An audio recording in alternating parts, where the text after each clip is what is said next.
Oke, selamat sore Pak Giri dan teman-teman semua. Pada kesempatan kali ini, kami dari kelompok agama ingin menjelaskan salah satu tradisi yang berasal dari Indonesia, tepatnya dari Bali, dan di tradisi ini disebut tradisi Mepandes.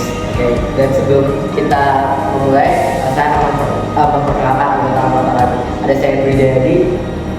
Saya Angelo. Saya Angelo. Saya Jason Adelio. Nama saya Alexander Tiwudu. Dan saya Maestro. Oke, dan saya akan menjelaskan yang pertama adalah tradisi dari Mepandes sendiri. Mepandes sendiri adalah tradisi tradisional dari Bali dan dilakukan pada anak usia remaja menuju dewasa. Itu kayak upacara untuk menuju kedewasaan di adat Bali. Dan tradisi ini terkenal karena tradisinya yang unik dengan lupa memotong beberapa kecil atau beberapa bagian dari gigi. Jadi saya akan mencoba presentasi. Lalu biasanya di tradisi Mepandes ini untuk pelaksanaan untuk tradisi Mepandes ini biasanya remaja dan pria dan perempuan yang biasanya berumur 13 sampai 18 tahun. Oke, saya akan jelaskan oleh Mas. Oke, jadi saya akan menjelaskan tujuan dari upacara makna dari upacara Mepandes ini. Jadi pertama adalah menyucikan diri. Di agama Hindu, upacara Mepandes ini dianggap sebagai bentuk penyucian diri untuk menyucikan diri dari segala dosa-dosa lahir dan batin. Lalu selanjutnya ada menemukan jati diri. Seperti yang sudah dijelaskan Renzo tadi, bahwa upacara Mepandes ini dilakukan pada anak 13 sampai 18 tahun, dan itu adalah fase di mana manusia mulai tumbuh dan masuk ke fase dewasa, sehingga menemukan jati diri mereka. Lalu yang ketiga adalah mengendalikan hawa nafsu, dan keempat adalah membayar hutang orang tua. Tradisi Mepandes ini itu tadi yang membayar hutang orang tua dianggap sebagai adat bakti kepada orang tua. Selanjutnya adalah tujuan dari upacara Mepandes ini. Pertama adalah menemukan hakikat manusia sejati. Upacara Mepandes ini memiliki tujuan untuk mengingatkan orang yang melakukan upacara tersebut bahwa mereka berasal dari Tuhan dan akan kembali kepada Tuhan. Lalu selanjutnya adalah membangkitkan kekuatan spiritual, sama yang sudah seperti saya jelaskan sebelumnya tadi, bahwa ini dapat untuk anak-anak menjelang dan masuk ke fase dewasa, sehingga untuk menguatkan spiritual mereka agar semakin kuat. Yang ketiga adalah simbolisme kedewasaan, sama seperti yang sudah saya jelaskan sebelumnya. Dan yang keempat adalah membentuk kepribadian agar semakin dewasa. Selanjutnya saya akan menjelaskan untuk bagian proses. Jadi proses dari tradisi Mepandes ini ada lalu yang pertama ada persiapan yang biasanya membeli sesajen. Lalu kedua melukat atau membersihkan gigi. Ketiga adalah proses di mana pemotongan gigi berlangsung. Keempat adalah upacara sembahyang. Kelima pemberian nasihat. Lalu keenam pesta dan syukuran. Saya akan dijelaskan oleh Adel. Jadi foto ini adalah foto-foto dari perarakan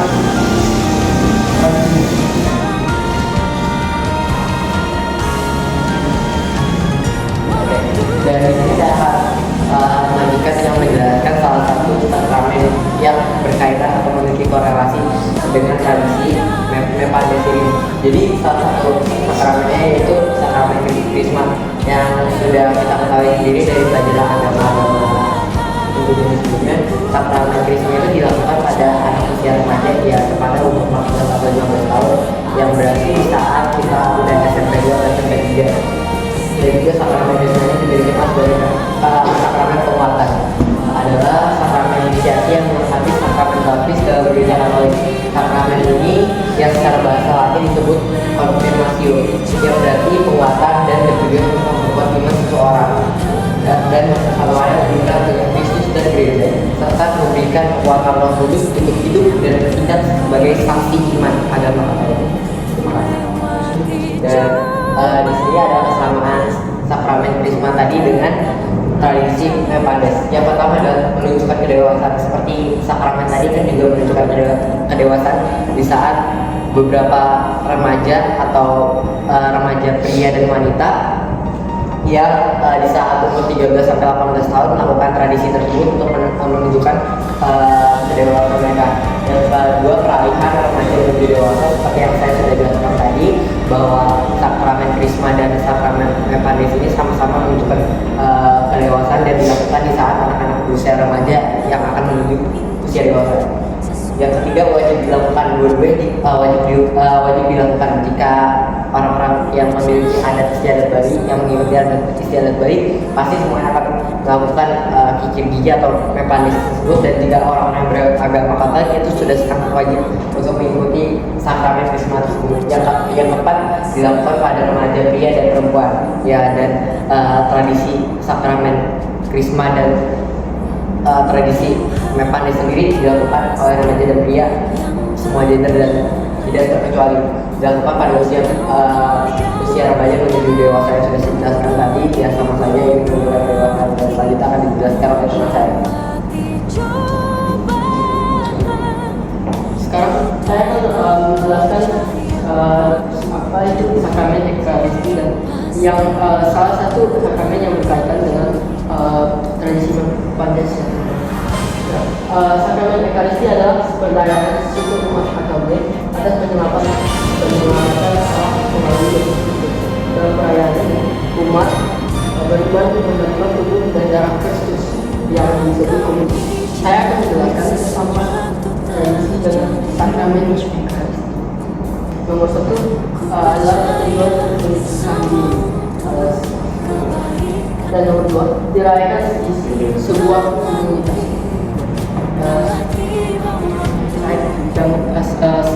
Bagian-bagian selanjutnya akan dijelaskan oleh Maya.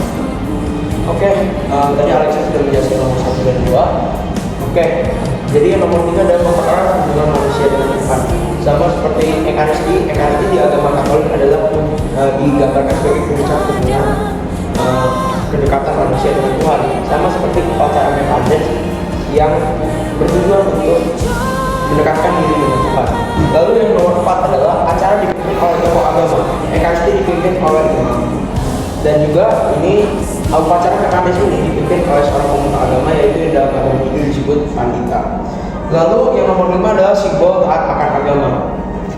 Di agama Hindu, jika kita melakukan upacara Mepandis ini, kita dianggap sebagai orang yang taat akan agama. Dan sementara korelasinya dengan sakramen Ekaristi adalah pada sakramen Ekaristi sesuai dengan kita harus mengikuti ajaran Yesus yang tertera pada Lukas 22 ayat 19, yaitu inilah tubuhku yang diserahkan bagimu. Ingatlah ini sebagai kenangan akan aku. Selanjutnya akan dilakukan oleh teman saya. Saya akan menjelaskan baptis. Sakramen baptis adalah ritual kebaptisan yang merupakan salah satu sakramen dasar dalam agama Kristen. Sakramen baptis melambangkan kelahiran baru, pengampunan dosa, dan pergabungan dengan Kristus dan gereja. Kesamaan tradisi dengan sakramen baptis. 1. Pertama, bertujuan untuk menyucikan diri. 2. Membersihkan diri dari sifat-sifat buruk. 3. Menandai seorang sudah memasuki usia yang dewasa dan juga dewasa sebagai spiritual.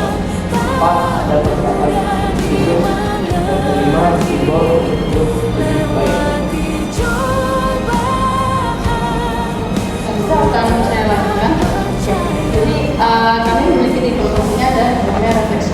Jadi refleksinya kelompok kami menyadari bahwa adanya kaitan antara tradisi Mepandis dan sakramen Ekaristi dan baptis, khususnya tentang penyucian diri yang paling menonjol dari tradisi Mepandis dan memiliki korelasi yang cukup kuat dengan ketiga sakramen.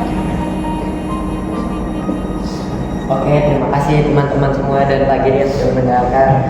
Mungkin semoga presentasi ini bermanfaat untuk menambah ilmu pengetahuan dan terima kasih.